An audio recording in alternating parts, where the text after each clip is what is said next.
రూపాయల టికెట్ ఎందుకు ఇచ్చారండి? కింద మీ దగ్గర బస్సులు లేనప్పుడు మీరు కింద 300 రూపాయల టికెట్ ఎందుకు ఇచ్చారు? పెట్టకూడదు.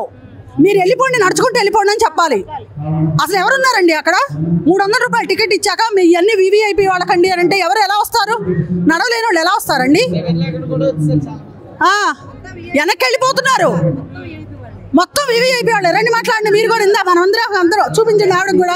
మేమందరం ఒకే బస్సు. విఐపి వాళ్ళే ఎక్కువ ఉన్నారు అక్కడ. విఐపి వాళ్ళకే ఎంట్రన్స్ ఉంది, వీడియోలు ఏమి లేవు. ఒక బస్సు గంట సేపు ఉన్నాం అక్కడ. మొత్తం విఐపి, అసలు ప్రతి ఒక్కరు విఐపి వాళ్ళే ఉన్నారు అక్కడ. ఇంకెలా వస్తారు? పాసులు లేవు అన్నారు ముందు, తర్వాత వాళ్ళ దగ్గర పాసులు ఎలా వచ్చిన విఐపి వాళ్ళ దగ్గరికి? వాళ్ళకి రూములు మళ్ళీ ఏంటండి? ఎన్ని బస్సులు అండి వాళ్ళకి? ఎన్ని టాటా సుమోలు అండి? ఒకసారి అక్కడికి తీసుకెళ్ళి పెట్టి చూడండి. ఏ 15-20 ఉన్న ఇన్నోవాలు ఖాళీగా ఉన్నాయి. కనీసం ఆడవాళ్ళు ఉంటున్నారన్న జ్ఞానం కూడా లేకుండా మరి ఉన్న ఒక 10 మంది ఉన్నా మేమందరం బస్సుకు వచ్చాం.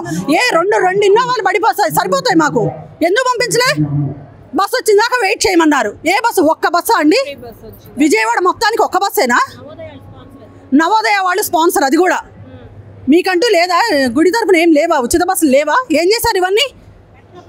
వాళ్ళకి మాత్రం స్పెషల్గా ఒక ఏసీ రూమ్లు కేటాయించి వాళ్ళు లోపల నుంచి బస్సు వచ్చి నిలబడ్డాక అప్పుడు రూమ్లో నుంచి వస్తారా వాళ్ళు? వివిఐపి వాళ్ళు.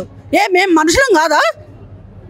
అసలు 300 రూపాయల టికెట్ ఎత్తేయండి, అసలు బస్సులు ఎత్తేయండి, వివిఐపి వాళ్ళు ఎత్తేయండి, మొత్తం ఎత్తేయండి. అందరినీ ఒకటి అందరు నడుచుకుంటూ వస్తారు.